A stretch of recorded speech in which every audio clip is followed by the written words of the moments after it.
What was that Matt was holding in his hand that was finally filed on January the 30th, 2018 at 8:37 p.m.? It was exhibit number 4. It was filed by Michael Bruner's attorneys, like I said, back in 2018. When it came into court, it also brought Matthew Roberts back into court. It allowed him back in. Not only did I think it was criminal, I thought it was downright torturous. You might have watched a video I did about Matthew and the DNA and Charles Manson and how they didn't match. Well, you might have thought that Matthew was out of the court right then and there. Nobody in the court even knew about that test. I had to investigate, find out about that test, and then recover that test. All those things. It was like investigative work. So nobody knew about that. I had that information in my back pocket because Matthew was still involved in this court case because of this paperwork that was filed. So, actually, technically, Matthew could still be in this case today. Let me tell you why he's not. The first time that Matthew was supposed to show up, he showed up late. I mean, he was god-awful late. He was like 30 minutes late. We were almost ending and he shows up and like, who are you? Because you can't just walk right in and walk right up to the bench because, the judge gets kind of shaky about that. And he did that when Matthew came for the first time because Matthew came rushing in like he was some terrorist or something. This is a bizarre story. It starts out at Spawn Ranch. I met Matt at Spawn Ranch. I like the guy. I still like the guy. I don't have anything against him. Nothing at all. I met him at Spawn Ranch. God and Josh Bratt is my witness because he was there too. That Matt, he was just going on and on and on and on, just trying to tell me on how he was related to Tribe. Okay, fine. I don't know any better. Maybe you are. But that was well before this court ever started. And that's when he told me also that he had a girlfriend. And he got his DNA tested. And then she decided to go get her DNA tested. And it matched his. And they were brother and sister. I was like, dude, why are you even telling me this stuff? And he told me, he said, and again, Josh Bratt is my witness. He says, oh, I'm going to put it in my book, no problem. People need to know this. And I thought, no, people don't really need to know this. But anyway, that is technically the story that Matthew told me on how he even knew that this girl was his sister. This is a bizarre case.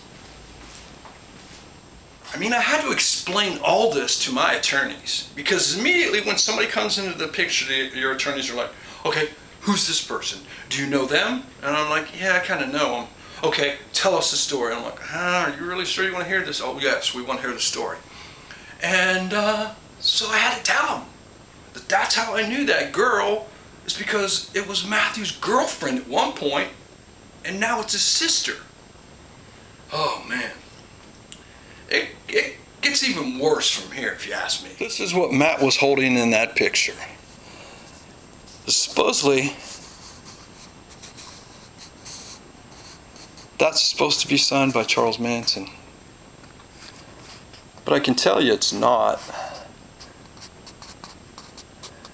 Because it's been looked at by 4 different examiners and they all said the same thing. Somebody was trying to forge Manson's signature on there. So of course, you need to know the story. How'd you get that, Matt? And here's the story. Matt said Ben Gorecki gave it to him. Ben Gorecki was supposedly Charles Manson's good buddy. Said, you know what? I want Matt to have my entire estate. Here's my last will and testament, all 8 pages of it, signed by a witness that you can't read the signature, and there is no such guy as John Schwartnett, or whatever the hell that says at the end of there, in this thing. But here it is. He gave it to me, Ben Gorecki, and now here, Matt, I'm giving it to you. Okay. Huh?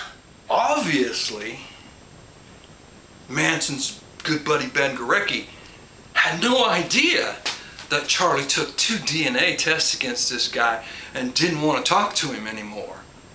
And now he's giving... What? File it.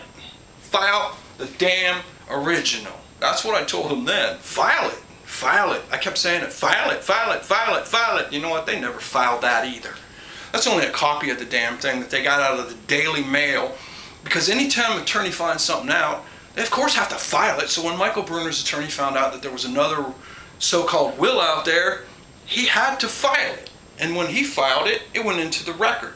So, technically, Ben Gorecki, you could still be there to it could still be perjury. I mean, you know that you did that. You know that you did that. And you know that you played with Matt's mind when you did do that. Dude already thinks he's Charles Manson's kid.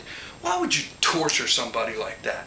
What purpose was there in it except maybe to get, I don't know, the $300 that they give you from the Daily Mail for saying crap like that?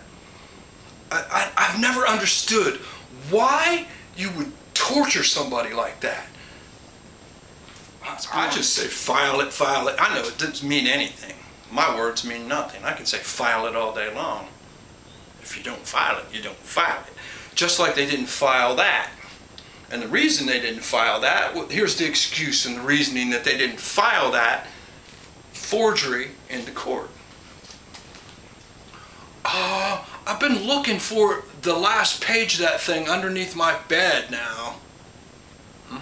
Have you found it underneath the bed yet so you can file it? That's what you go through in this crap.